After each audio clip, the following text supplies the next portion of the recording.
की शुरुआत करेंगे बड़ी खबर के साथ। हिमाचल विधानसभा में आखिरी दिन भी खूब हंगामा हुआ। सदन में सीएम के पहुंचने पर विपक्ष ने हूटिंग की। 2 दिन के काशी दौरे पर गए थे मुख्यमंत्री जयराम ठाकुर। विपक्ष के नेता को बकायदा बताकर गया था। ये मुख्यमंत्री की तरफ से सफाई दी गई कि बकायदा इस दौरे को लेकर विपक्ष के नेता को बताया था। सरकारी संपत्तियों को कम दाम पर बेचने के आरोपों पर भी मुख्यमंत्री जयराम ठाकुर ने जवाब दिया। कहा किसने प्रदेश में संपत्तियां बेची सब जानते हैं। आपको बता दें कि हिमाचल विधानसभा के शीतकालीन सत्र के दौरान लगातार विपक्ष ने खूब हंगामा किया और आज क्योंकि विधानसभा का आखिरी दिन था, इस दिन भी जमकर हंगामा हुआ। सदन में सीएम पहुंचे तो विपक्ष ने हूटिंग शुरू कर दी क्योंकि मुख्यमंत्री सदन से गैर हाजिर थे। काशी दौरे पर गए थे प्रधानमंत्री नरेंद्र मोदी के साथ और इसी को लेकर विपक्ष ने जब वो सदन में आए तो खूब नारेबाजी की, हूटिंग की। लेकिन इस पर मुख्यमंत्री ने कहा कि विपक्ष के नेता को बकायदा इस बारे में बताकर गया था। विपक्ष का एक और आरोप जयराम सरकार पर यह था कि सरकारी संपत्तियों को बेचा जा रहा है, वो भी कम दाम पर। इन आरोपों पर मुख्यमंत्री जयराम ठाकुर ने कहा कि किसने प्रदेश में संपत्तियां बेची हैं सब जानते हैं। मालिक हिमाचल प्रदेश सरकार ही रहेगी और जब ऐसा लगेगा कि वो ठीक प्रकार से संचालन नहीं कर सकते हैं, उस कॉन्ट्रैक्ट को तोड़ सकते हैं। लीज पर जो दिया जा रहा है काम करने के लिए, उस कॉन्ट्रैक्ट को तोड़ा जा सकता है, वापस लिया जा सकता है और हिमाचल प्रदेश की सरकारों के शर्तों के मुताबिक चलेगा। और मैं विपक्ष वालों को इस बात के लिए पूछना चाह रहा हूं, वाइल्ड फ्लावर हॉल ये क्या वजह रही? सरकार की मैं कह सकता हूं कि हजारों करोड़ की प्रॉपर्टी जो है एक प्राइवेट कंपनी को दे दी और उसमें से क्या हासिल हो रहा है इसका जवाब उनके पास नहीं होगा। तो इसलिए बेचने वाले तो वो हैं और उनका बस चलता तो वो बहुत कुछ बेच देते हैं, लेकिन तब तक के लिए सारी चीजें उनके बस में रही नहीं।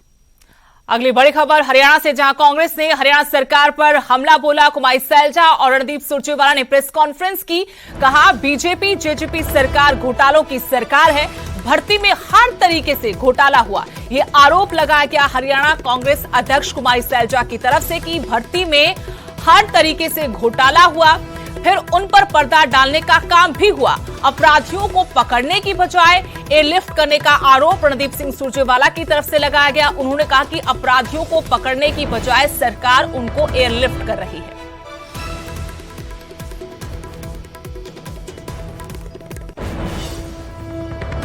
वैसे ये सरकार, खट्टर सरकार, बीजेपी जेजेपी सरकार माहिर है लीपापोती करने में।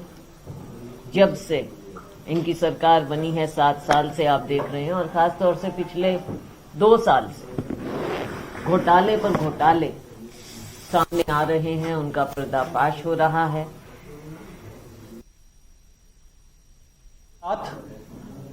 और हरियाणा के युवाओं के भविष्य का विनाश, अब ये नारा है खट्टर सरकार का, भाजपा जजपा सरकार का। और लीपापोती कर नौकरी भर्ती नीलामी कांड की जवाबदेही से माननीय खट्टर साहब नहीं बच सकते। 17 नवंबर को एफआईआर दर्ज हुई, 29वां दिन आज है। आज 29 दिन बीत जाने के बाद एक बात साफ है कि नौकरी की दलाली खा रहे दुर्योधनों को धृतराष्ट्र बनकर खट्टर साहब बचा भी रहे हैं और समर्थन भी दे रहे हैं। यह हमारा सीधा इल्जाम है शैलजा जी का, यह सीधा इल्जाम है हम सबका। खट्टर सरकार अपराधियों की जांच की बजाय उन्हें बचाने के लिए ऑपरेशन एयरलिफ्ट चला रही है। उधर हरियाणा के बहुचर्चित पेपर लीक मामले में सोनीपत एसटीएफ को बड़ी कामयाबी हासिल हुई है। एसटीएफ ने दिल्ली पुलिस के सिपाही रोबिन को इस मामले में गिरफ्तार कर लिया है। रोबिन ही पेपर लीक मामले का मास्टरमाइंड था। रोबिन खुद भी 2009 में फर्जी तरीके से दिल्ली पुलिस में भर्ती हुआ था। इसके बाद साल 2012 से उसने देश में अपने इस गोरख धंधे को फैलाया और अभी तक 1000 के लगभग युवाओं को इसी तरीके से वो नौकरी लगवा चुका है। हरियाणा पुलिस ने इस पर 1 लाख रुपए का इनाम भी रखा था।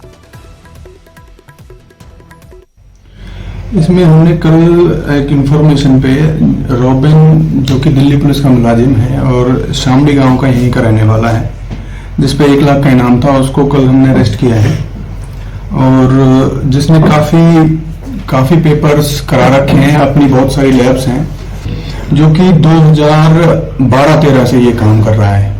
इसकी अपनी भी लैब है और बहुत सारी लैब्स में ये पार्टनर है। रेवाड़ी से बड़ी खबर, जहां जेल सुपरिटेंडेंट के घर विजिलेंस ने रेड की। जेल सुपरिटेंडेंट के परिवार ने लेकिन 5 घंटे तक दरवाजा नहीं खोला। 5 घंटे के बाद वकील की मदद से दरवाजा खुलवाया गया घर में, लेकिन जेल सुपरिटेंडेंट अनिल कुमार नहीं मिले। जेल सुपरिटेंडेंट को गिरफ्तार करने के लिए विजिलेंस की टीम यहां पर पहुंची थी। कड़ी मशक्कत करनी पड़ी दरवाजा खुलवाने के लिए। 5 घंटे तक विजिलेंस की टीम घर के बाहर इंतजार करती रही। आखिरकार वकील की मदद से घर का दरवाजा खुलवाया गया, लेकिन घर के अंदर जेल सुपरिटेंडेंट अनिल कुमार नहीं मिले। आपको बता दें कि विजिलेंस की टीम रिश्वत कांड में इस मामले में कार्रवाई के लिए जेल सुपरिटेंडेंट के घर पहुंची थी और जानकारी के साथ रेवाड़ी से मेरे सहयोगी पवन कुमार फोन लाइन जुड़े हैं। पवन, क्या पूरा मामला, क्या रिश्वत कांड था और किस तरीके से विजिलेंस की टीम यहां पहुंची, और आगे जब सुपरिटेंडेंट नहीं मिले तो तफ्तीश कैसे हुई? देखिए, बिल्कुल ये जो पूरा मामला नारनौल जेल से जुड़ा हुआ है। नारनौल जेल में 9 तारीख को जो गुरुग्राम की विजिलेंस टीम है उसने रेड की थी और एक जेल वार्डन को, जो राजन नाम का जेल वार्डन था, उसने रंगे हाथों 1 लाख रुपए की रिश्वत लेते हुए काबू किया था और उससे पूछताछ में एक अन्य जो जेल वार्डन है उसको भी गिरफ्तार किया गया था। गज्जे सिंह उसका नाम था। और इसी जब उनसे पूछताछ, शुक्रिया तमाम जानकारी के। तो जेल सुपरिटेंडेंट के खिलाफ कार्रवाई के लिए विजिलेंस की टीम उनके घर पहुंची थी और सीधे आपको दिखाते हैं आप संयोजक अरविंद केजरीवाल इस वक्त संबोधित कर रहे, क्या कह रहे हैं जरा सुनिए। करने में नानी याद आ जाती है। उनके पास 62 डिग्री थी, 62 सब्जेक्ट में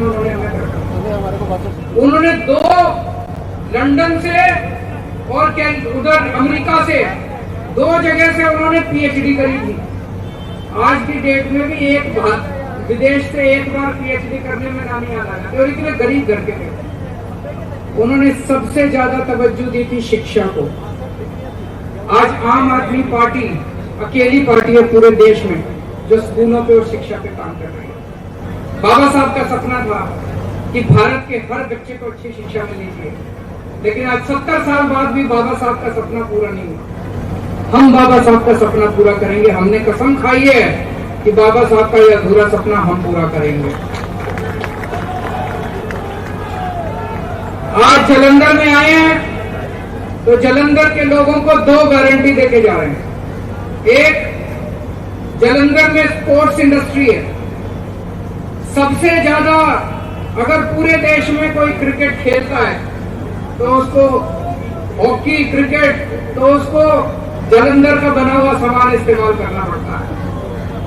सचिन जब अपने बल्ले से, सचिन तेंदुलकर अपने बल्ले से छक्के मारता था तो उसके बल्ले के अंदर जलंधर होता था।